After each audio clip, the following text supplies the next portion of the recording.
with the topic neural control and coordination. We are going to see about the structure of brain.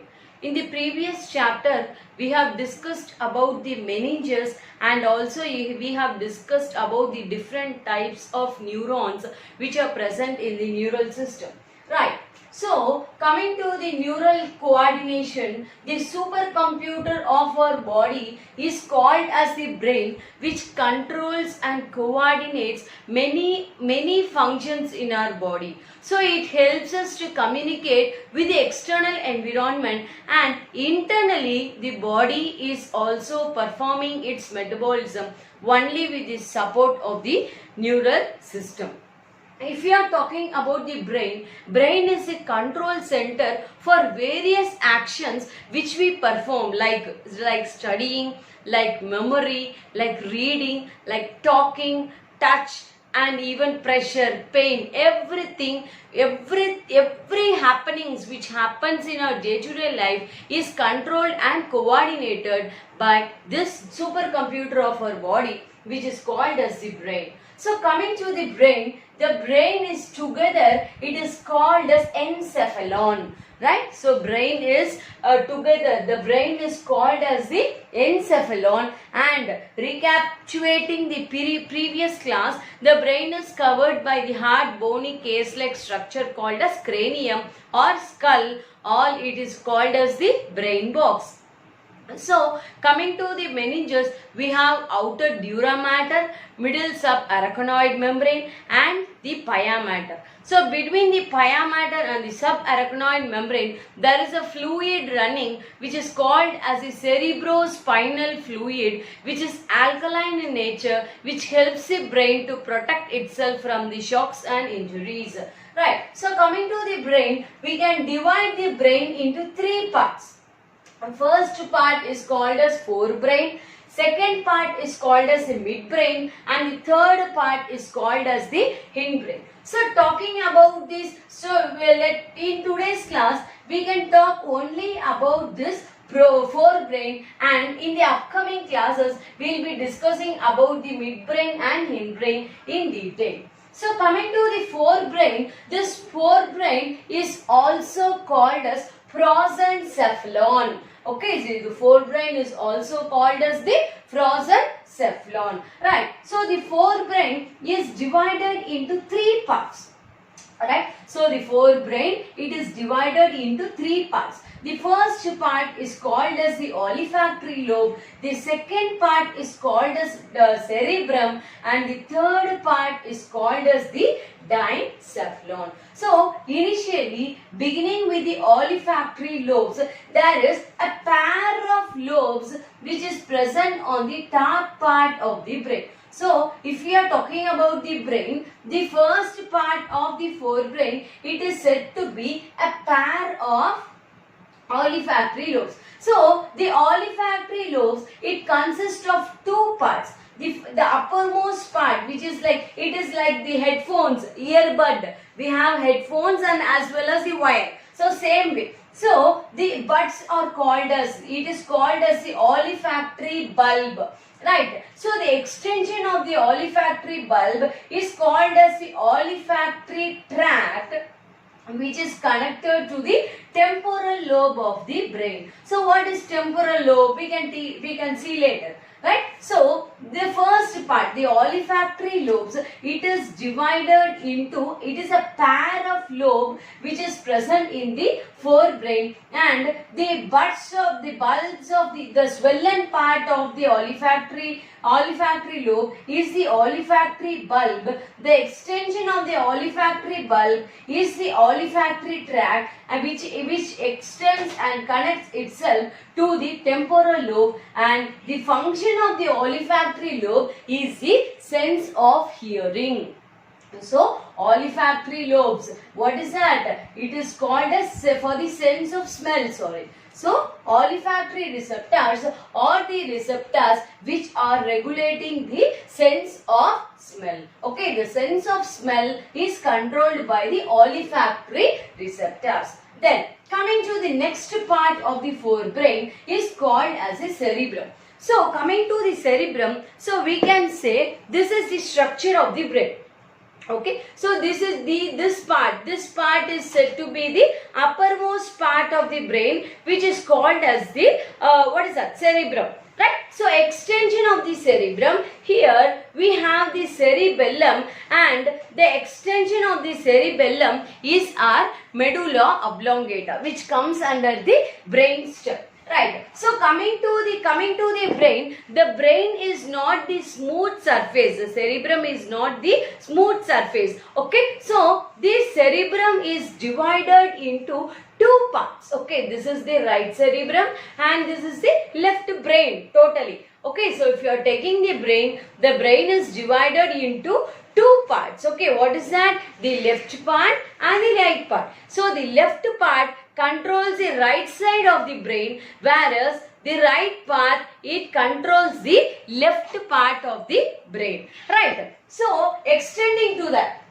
So if you are talking about the cerebrum, the surface of the cerebrum, it is not a smooth surface. Rather, it consists of many ridges and grooves. Okay, so it consists of some some expansions and the depressions, right? So coming to this one, coming to the surface, the outer surface, it is called as the extension. The protrusions are called as the gyri, and the depression which we are seeing in the cerebrum, it is called as the sulci. Gyri and sulci is useful for the increasing the surface area of the cerebrum to accommodate more number of neurons. Okay, so this gyri and sulci, which are the ridges and grooves which is present in the cerebral hemisphere, it is increasing the surface area of the cerebrum.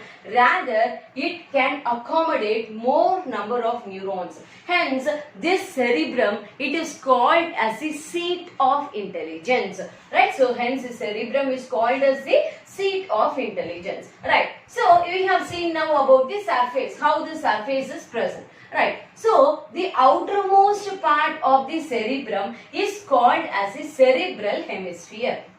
Okay? So, it is called as the cerebral hemisphere. So, in cerebral hemisphere, we have seen the gyri and sulci. Right. So, coming to the cerebral hemisphere, the outermost part, which is called as the cerebral cortex, and the middle part is called as cerebral medulla. Okay, the outermost part is called as the cerebral cortex and the middle part is called as the cerebral medulla. So why it is called as, how can we differentiate this cortex and medulla? The cortex part of the cerebrum, it is grey in color and it is called as a grey matter.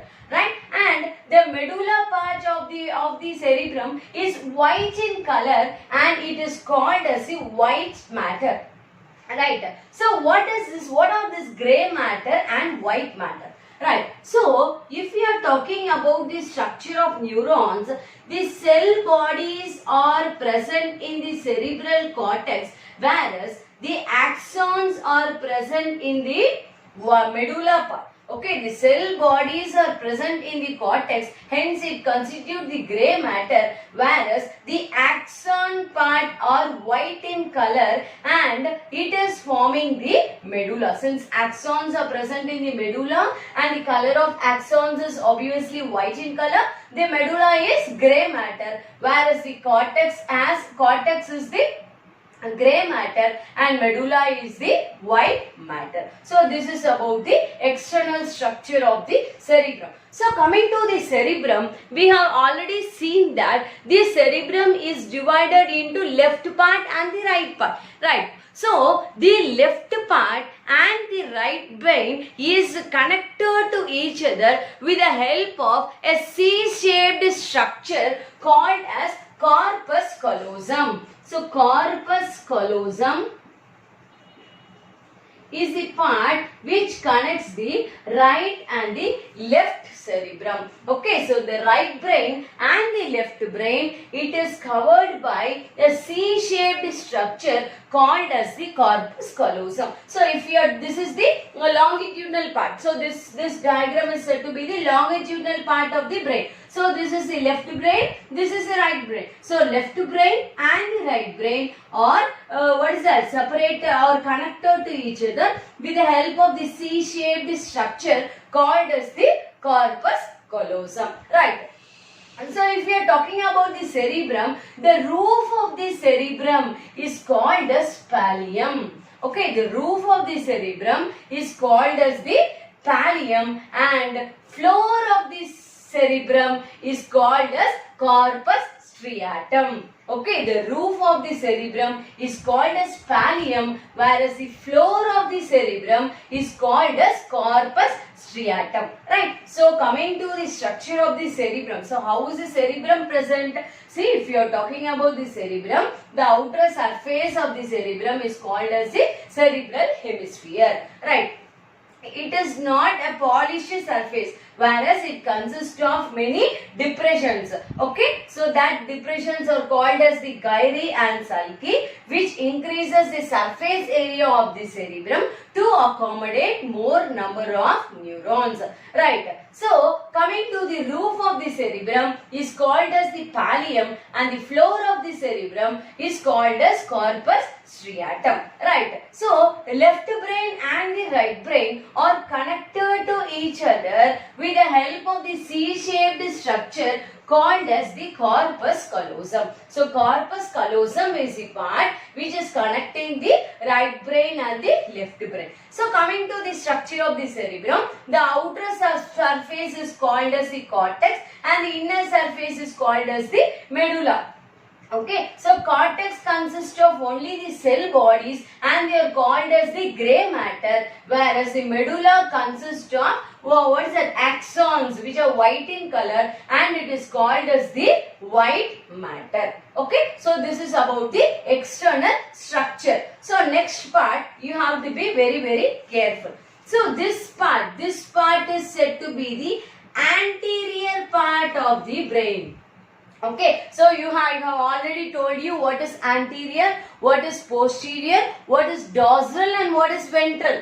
Right. So this is the anterior part and this is the posterior part, this is the dorsal part and this is the ventral part. So okay, so this is the dorsal part and this is the ventral part. So this you have to keep it in mind. So if you are talking about the anterior and posterior perfectly, the depressions, we have seen that the sulci is a small depression which is seen in the cerebrum, right? So at some places, okay, so listen carefully, at some places the depressions are a bit longer. Okay, so this in cerebrum we are seeing the gyri and sulci. At some places this sulci is nothing but the depression. Okay, the sulci is forming the deep fissure. Right, it forms a deep depression which divides the cerebrum into 4 parts. Okay.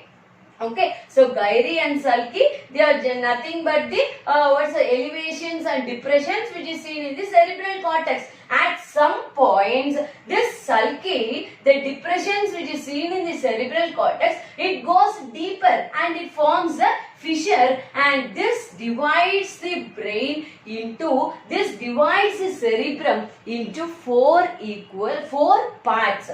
Okay, the anterior part is called as the frontal lobe. Okay, so the anterior part is called as the frontal lobe. Okay, then the upper part is called as the parietal lobe. The posterior part is called as the occipital lobe and the lowermost part is called as the temporal lobe. So anterior, posterior, upper, down. Okay, so the anterior part of the brain, it consists of the frontal lobe, whereas the upper part of the brain consists of parietal lobe and the posterior part of the brain consists of the occipital lobe and the lowermost parts of the brain, it consists of the temporal lobe. So, once again recap, what is this? What are these four lobes? Okay, the depression, the deep depression which is formed by sulci,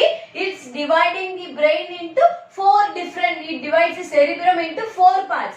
Okay, what the anterior part is called as the frontal lobe, the upper part is called as the parietal lobe, the posterior part is called as the occipital lobe, and the lower part is called as the temporal lobe. Right. So, the fissure, listen carefully, the fissure which is separating the frontal lobe and the parietal lobe.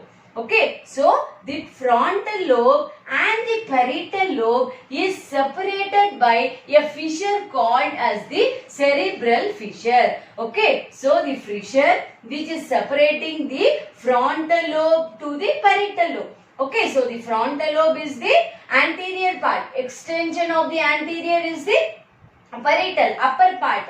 Right here, the frontal lobe and the parietal lobe are separated by a fissure called as the cerebral fissure. Right. Alage, in the same way, this parietal lobe and the occipital lobe, the parietal lobe and the occipital lobe are separated by a fissure called as Pareto-occipital fissure. Okay, so the Pareto-occipital fissure, it divides the parietal lobe and the occipital lobe. Right, then we can observe a deep fissure. Okay, so you can find the blue one, the deep fissure which divides frontal lobe and parietal lobe from the temporal lobe.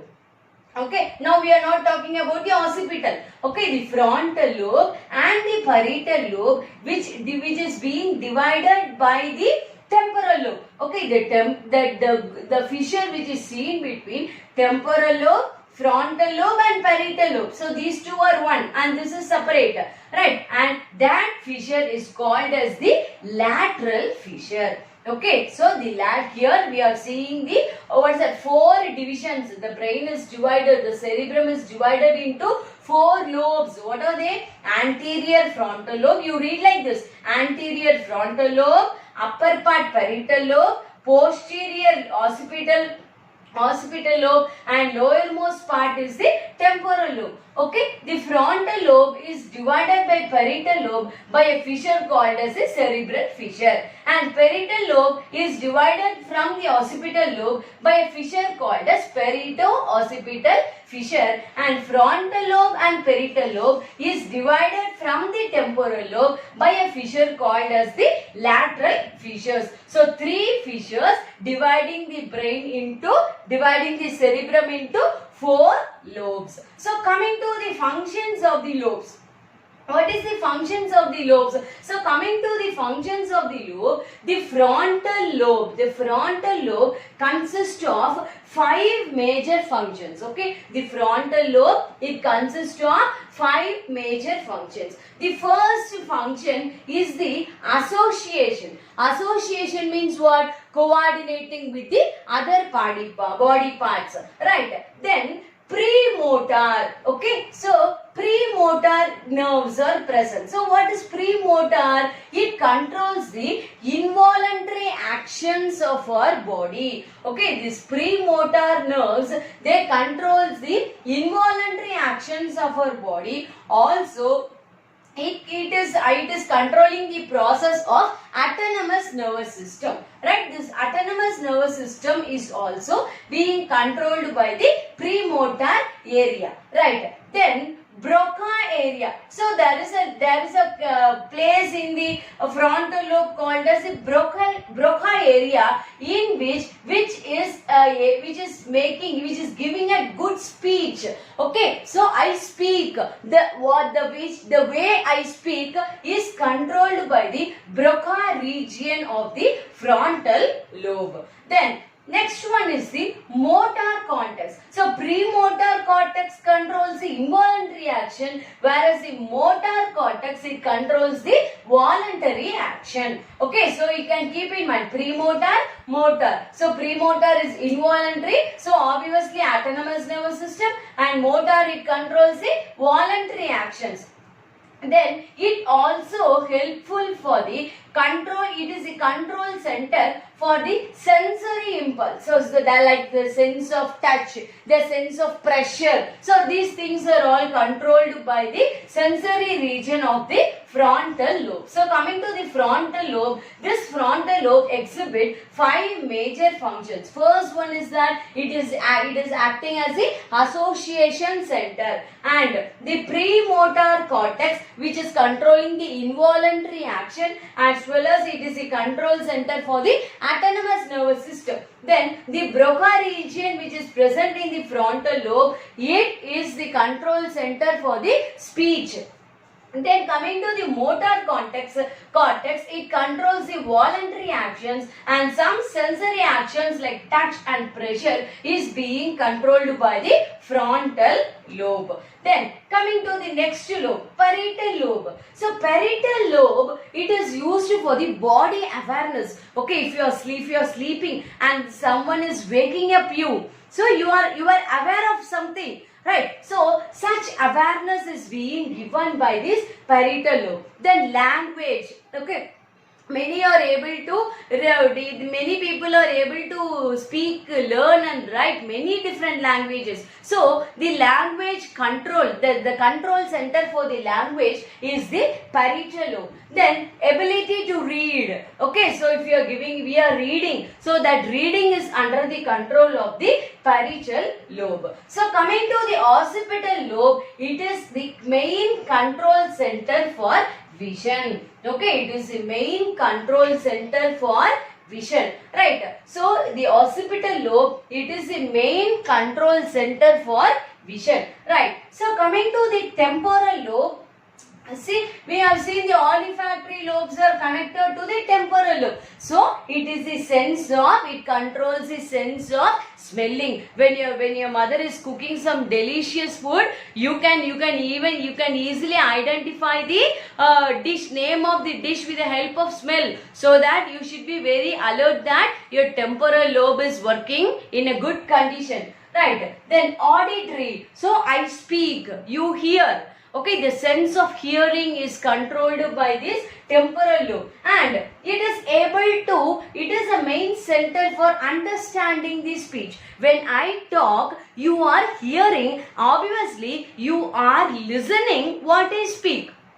Right, so the sense which make you understand what I speak, that is under the control of temporal lobe, and the way which we speak, the way how we speak, it is under the control of the Broca region, which is present in the frontal lobe. Right. So coming to these are all the lobes which is present in the cerebrum. Right. So if we are talking about the cerebral hemisphere, you can observe there is a cavity which is present inside the cerebral hemisphere. So inside the cerebrum, there is a cavity observed.